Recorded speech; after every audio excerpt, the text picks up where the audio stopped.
Friends, welcome to our channel. Latest ఎపిసోడ్లో ఏం జరగబోతుందో ముందుగానే తెలుసుకుందాం. ఫ్రెండ్స్, డైలీ సీరియల్ నోటిఫికేషన్ కోసం ఛానల్ని సబ్స్క్రైబ్ చేసుకోండి ఫ్రెండ్స్. అండ్ పక్కనే ఉన్న బెల్ ఐకాన్ని క్లిక్ చేసి ఆల్ ఆప్షన్ని సెలెక్ట్ చేసేయండి. ఇక విశ్వనాథం అయితే, నేను తప్పు చేశాను, ప్రాణాలు తీశాను, నా మూలాన కాళీ చనిపోయాడు, నన్ను అరెస్టు చేయండి అని లొంగిపోతారు కదా. ఇక తానే నిజాలు అన్నీ చెప్పడంతో పోలీసులు కూడా విశ్వనాథం గారిని అరెస్టు చేస్తారు. ఇక వెంటనే ఈ విషయాన్ని హర్షకి కూడా ఫోన్ చేసి చెప్పడంతో ఇంట్లో ఉన్న వాళ్ళందరూ కంగారు పడిపోతూ ఉంటారు. ఇక తన భార్య విశాలాక్షి ఇక వాళ్ళ అమ్మ బోరుబోరున ఏడుస్తూ ఉంటే హర్ష, అమ్మ నాన్నకేమీ కాదమ్మా, మీరు కంగారు పడకండమ్మా, నాన్నని నేను ఎలాగైనా పోలీస్ స్టేషన్ నుంచి విడిపించి సేఫ్గా ఇంటికి తీసుకొని వస్తాను, మీరేమీ కంగారు పడద్దు, నువ్వే ఇలా ఏడుస్తూ ఉంటే ఒకసారి అటు నానమ్మని చూడు, తను ఇంకా అనారోగ్యంతో ఉంది, ఇంకా బెంగ పెట్టుకుంటుంది, నాన్నకేమైపోతుందా అని, నువ్వే నానమ్మకు ధైర్యం చెప్పాలి అని చెప్పేసి హర్ష అంటూ ఉంటాడు. అన్నయ్య, నేను కూడా నీతో పాటు వస్తాన్రా అని అనగానే, సరే అయితే పద బయలుదేరదాం అని చెప్పేసి హర్ష అలానే సంజ ఇద్దరు కూడా పోలీస్ స్టేషన్లో ఉన్న వాళ్ళ నాన్న దగ్గరకైతే బయలుదేరుతూ ఉంటారు.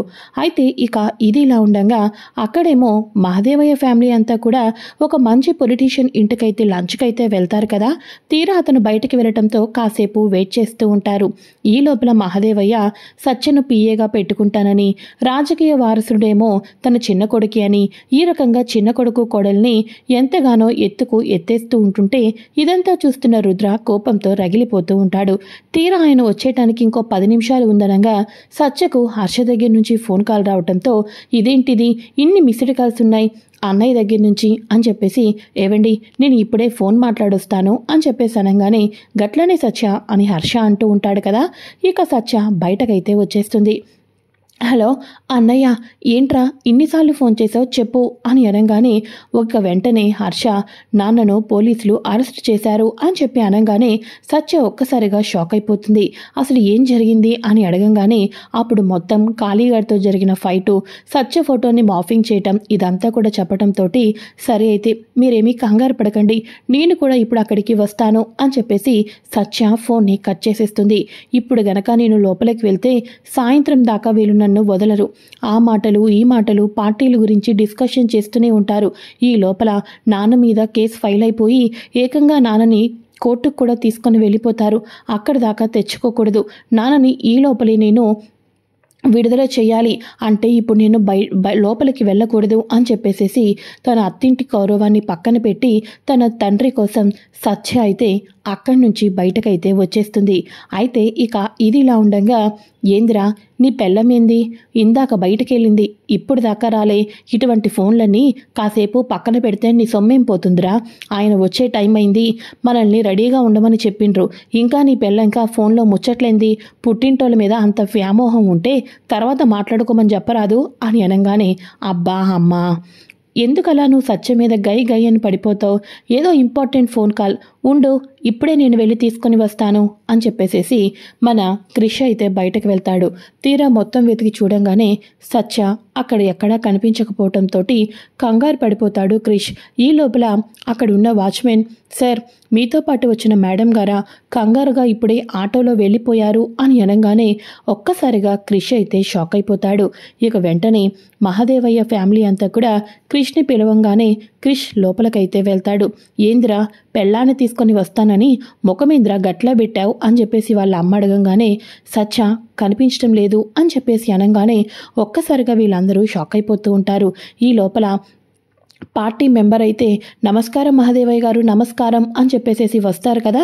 ఇక నమస్కారం పెడుతూనే కంగారు పడిపోతూ ఉంటారు.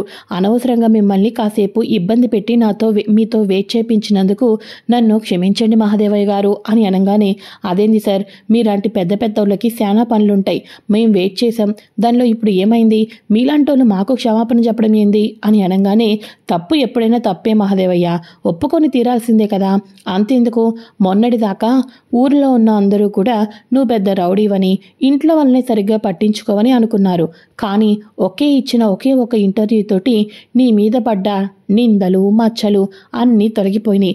నిన్ను కాదు అప్రిషియేట్ చేయవలసింది నీ చిన్న కోడల్ని. ఏది తను ఏది అని చెప్పేసి అనగానే అందరూ నీళ్లు నములుతూ ఉంటారు.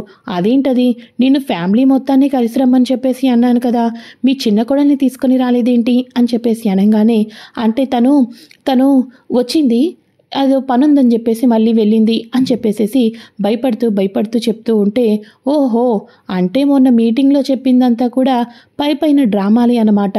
అంటే మీ కుటుంబంలోనే మీకే పడటం లేదు. తను ఇక్కడ దాకా వచ్చి వెళ్ళిపోయిందంటే మీ గురించి నాకు ఇప్పుడు పూర్తిగా అర్థమైంది. ఏదో ఇంటర్వ్యూ కోసం జనాలు నమ్మించడం కోసం ఆ రకంగా కోడలతో మాట్లాడిచ్చారు. కానీ ఇక్కడికి మాత్రం కోడలు రాలేదు అంటే మీ మధ్య ఎంత అండర్స్టాండింగ్ ఉందో అర్థమైంది. ఎప్పుడైనా ఇంట గెలిచి రచ్చ గెలవాలి అంటారు మహాదేవయ్య. నీకు చెప్పాల్సిందేముంది? సర్లే భోజనం చేసుకుంటూ రాజకీయాల గురించి మాట్లాడదాం అనుకున్నాను. కానీ ఇప్పుడు రాజకీయాల గురించి నీతో మాట్లాడే ఇదే లేకుండా పోయింది. నువ్వు ఎప్పటి నుంచే ఎమ్మెల్యే అవ్వాలనుకుంటున్నావు. ఎమ్మెల్యే అవ్వాలి అంటే వాళ్ళ మీద ఎటువంటి నిందలు మచ్చలు ఉండకూడదని నీకే తెలుసు. గసువంటిది ఇప్పుడు నీకు ఆ టికెట్ ఇవ్వడం అంటే అది చాలా కష్టకాలం పని. సర్లేండి రండి భోజనం చేద్దురు అని అనగానే, ఏమీ అక్కర్లేదండి, ఇప్పటికే మా కడుపు బాగా నిండిపోయింది అని చెప్పేసి రుద్ర వాళ్ళైతే కోపంతో అందరూ ఇంటికి వచ్చేస్తారు. మహాదేవయ్యకేమో విపరీతమైన కోపం అనేది కట్టలు తెంచుకుంటూ గట్టిగా అరుస్తూ ఇక నెత్తిన పెట్టుకున్నందుకు నాకు మంచి గుణపాఠమే చెప్పింది అని చెప్పేసి సత్యను తిడుతూ ఉంటే, ఈ రుద్ర మళ్ళా మహాదేవయ్యల భార్య సత్య మీద ఇంకో 2 పుల్లలు వేసి మహాదేవయ్య కోపాన్ని ఇంకాస్త రెట్టింపు చేస్తూ ఉంటారు. బాపు, సత్య ఏం చేసినా దానికంటే ఒక కారణం ఉంటుంది.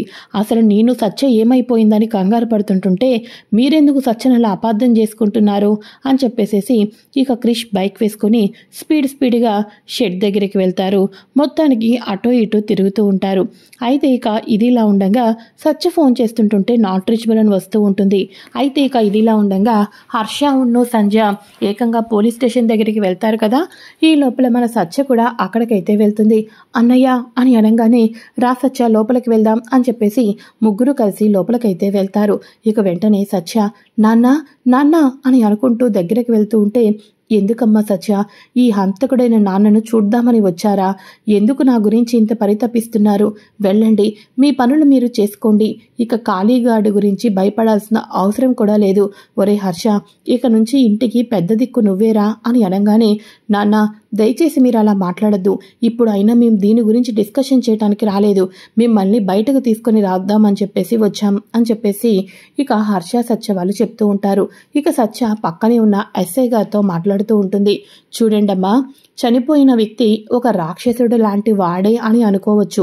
ఆయన చనిపోయినట్టు ఇప్పటిదాకా ఎవరు కంప్లైంట్ కూడా ఇవ్వలేదు. కానీ మీ నాన్నగారంతలో మీ నాన్నగారే వచ్చి నేనే చంపాను, చావుకు నేనే కారణం, అరెస్టు చేయమని అంటే నిందితుడు లొంగిపోయిన తర్వాత అరెస్టు చేయక తప్పదు.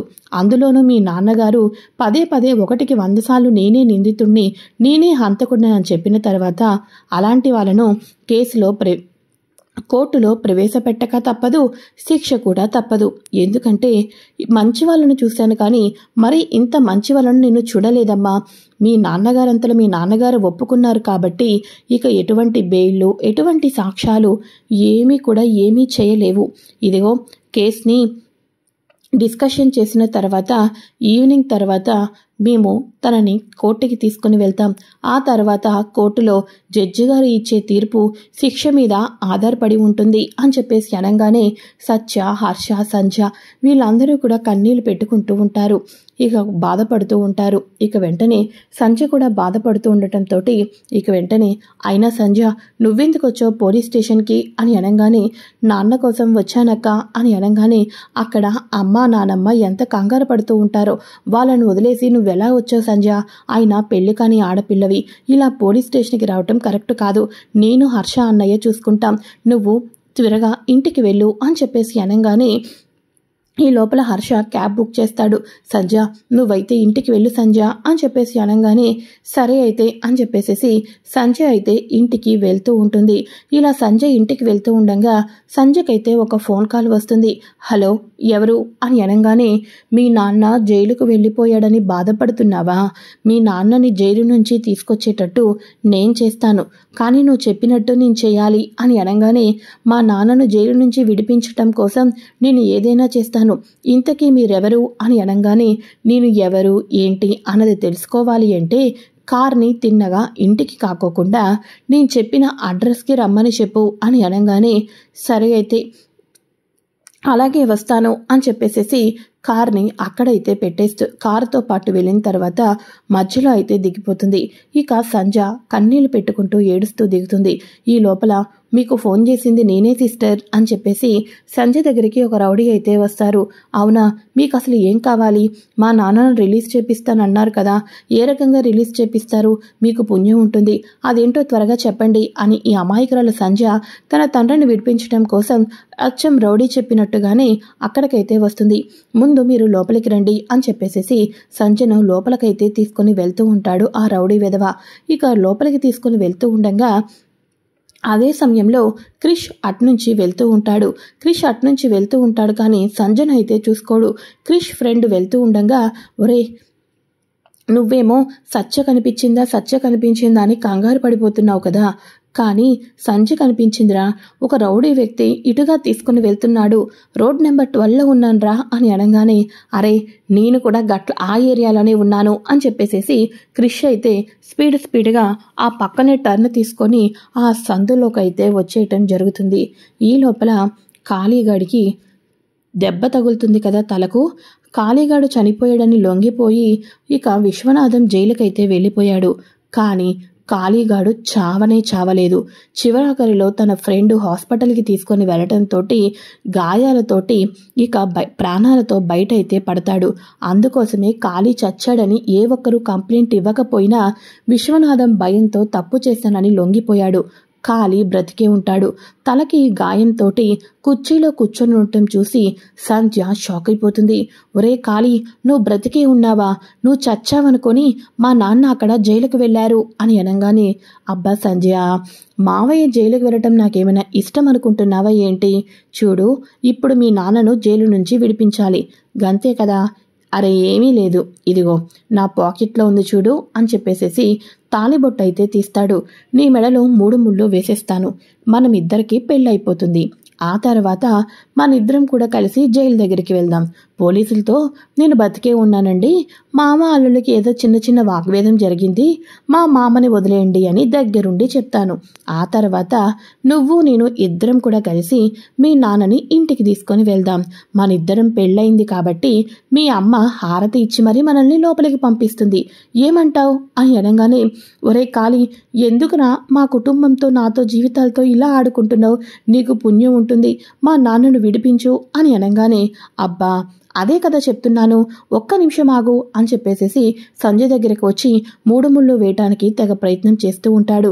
ఇలా సంజయ్ మెడలో తాలిబొట్టు కడుతూ ఉన్న సమయంలోనే మన క్రిష్ అయితే ఒక్కసారిగా తాలిబొట్టుని కాళ్ళతో కొట్టడంతో ఆ తాలిబొట్టు ఎటో వెళ్ళి పడుతుంది. ఇక వెంటనే తాలిబొట్టు పడటంతో బావగారు అని అనగానే ఇక క్రిష్ అక్కడ ఉన్న వాళ్ళందరితోనూ ఫైట్ చేస్తాడు. చివరాఖరికి కాళీగాడికి మళ్ళీ ముచ్చమటిలో పట్టిస్తాడు. కాళీగాడిని చితక్కొడతారు. ఏందిరా, ఏంది, నువ్వు సచ్చావని మా మావయ్య జైలుకి వెళ్ళటమా? ఇక నుంచి నిన్ను నేను చంపేద్దాం అనుకుంటున్నానురా, కాకపోతే నువ్వు బతుకున్నావని తెలిస్తేనే కదా అక్కడ మా మామ బయటకు వచ్చేది, అందుకోసమే నేను వదిలేస్తున్నాను తప్ప లేకపోతే ఇప్పుడే నువ్వు నా చేతుల్లో చచ్చేవాడివి అని చెప్పేసేసి ఇక మన క్రిష్ అందరినీ చితక్కొట్టి ఇక సంజ నాతో పాటు రా అని చెప్పేసేసి బతికి ఉన్న కాళీగాడిని పోలీస్ స్టేషన్కి అయితే తీసుకుని వెళ్తారు. పోలీస్ స్టేషన్కి తీసుకుని వెళ్ళిన తర్వాత వీడు నా పెళ్ళాన్ని, నా మరదల్ని, నా కుటుంబాన్ని ఇష్టం వచ్చినట్టు ఆడుకుంటున్నాడు, వీడిని ఒకసారి పోలీస్ స్టేషన్కి పంపించారు, కానీ వీడు బయటకు వచ్చేశాడు, ఈసారి వీడు బయటకు వస్తే నేనే చంపుతాను, గుర్తు పెట్టుకోండి. మీరు ఏం చేస్తున్నారు? వీడిని ఎలా వదిలిపెట్టారు? నేను ఇప్పుడు చెప్తున్నాను, వీడు బయటకు వచ్చాడంటే ఈసారి మామూలుగా ఉండదు అని చెప్పేసేసి పోలీసుల చేత బేడీలు వేపించి జైలు లోపలకైతే పంపిస్తారు. ఇక మహదేవయ్య అయితే బయటకైతే వచ్చేస్తాడు. ఇక వెంటనే సత్య వీళ్ళందరూ కూడా క్రిష్ చేసిన పనికి ఎంతో సంతోషంగా ఉంటారా. సత్య థ్యాంక్ యూ క్రిష్ అని అంటూ ఉంటే, వద్దు సత్య, నువ్వు నాతోటి మాట్లాడొద్దు. నువ్వు నన్ను ఏమన్నావు, బెస్ట్ ఫ్రెండ్ అనుకున్నావు. అలా అయినా కూడా ఇంట్లో సమస్యలను చెప్పుకోకుండా ఉంటారా? అరే, మీ నాయన జైలుకి వెళ్ళాడని తెలిస్తే నేను ఊరుకుంటానా? నీతో పాటు వస్తాను కదా. ఇప్పుడు ఇంకో క్షణం ఆలస్యం అయితే ఆ కాళీగాడు నీ చెల్లెల మెడలో 3 ముళ్ళు వేసేసేవాడు అని చెప్పేసి అనగానే సంజ ఏడుస్తూ ఉంటుంది. అయితే ఇక ఇదిలా ఉండగా ఇంటికి అందరూ తిరిగి రావడంతో ఇక విశాలాక్షి వాళ్ళ అమ్మ అందరూ సంతోషపడతారు.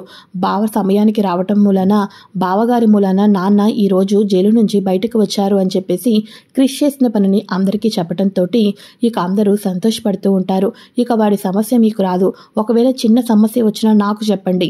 పెద్ద కొడుకు లెక్క నేను మిమ్మల్ని ఆదరించుకుంటాను తప్ప ఇలా ఎవరెవరికో భయపడద్దు మీరు అని చెప్పేసి సత్య వెళ్దామా అని అనగానే ఆ క్షణం నుంచి సత్య తన భర్తను మరింత ప్రేమించడం మొదలు పెడుతూ ఉంటుంది.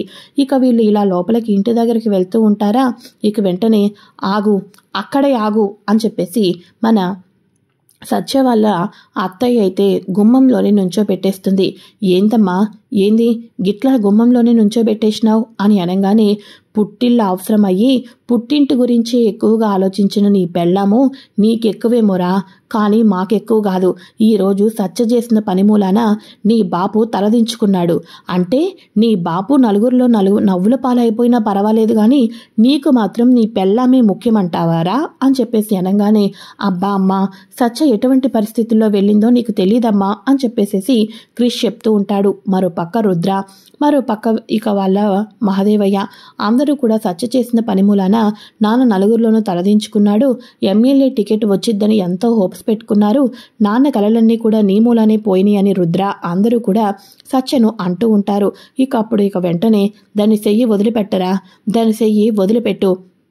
ఇక దానికి పుట్టింటి మీద అంత ప్రీతి, పుట్టింటి వాళ్ళ మీద అంత ప్రేమ గౌరవం ఉండి అత్తింటి వాళ్ళు పరువు పోయినా పర్వాలేదు అనుకున్న కోడలు నాకు అవసరం లేదు. ఇప్పుడే దీన్ని ఇంటి నుంచి బయట గెంటేస్తున్నాను అని చెప్పేసేసి సత్య బట్టలన్నీ బయటకు కంపించేసేసి నువ్వు లోపలికి రారా, దాని చెయ్యి వదులు అని అనగానే మొడలో 3 ముళ్ళు వేసి తాళి కట్టింది చెయ్యి వదలటానికి కాదు, ఏ కష్టం వచ్చినా నేనున్నాను అని జీవితాంతం ధైర్యం చెప్పటానికి అని చెప్పేసి క్రిష్ అనగానే సత్య కళ్ళమట కన్నీళ్లు తెలియకోకుండానే వచ్చేస్తాయి. చూడమ్మా, నువ్వు సత్యను పంపించేస్తున్నావు. నువ్వు సత్యను పంపించేస్తే సత్యను ఒకదాన్నే నేను బయటకు పంపిస్తాను అనుకుంటున్నావా? నీకు ఇష్టం లేదనుకో, నా పెళ్ళాన్ని తీసుకొని నేను నా అత్తింటికే వెళ్ళిపోతాను. నా పెళ్ళాం నేను సంతోషంగానే ఉంటాం. కానీ ఇప్పుడు ఏదో చిన్న ప్రాబ్లం మూలాన సత్య బయటకు వెళ్ళింది.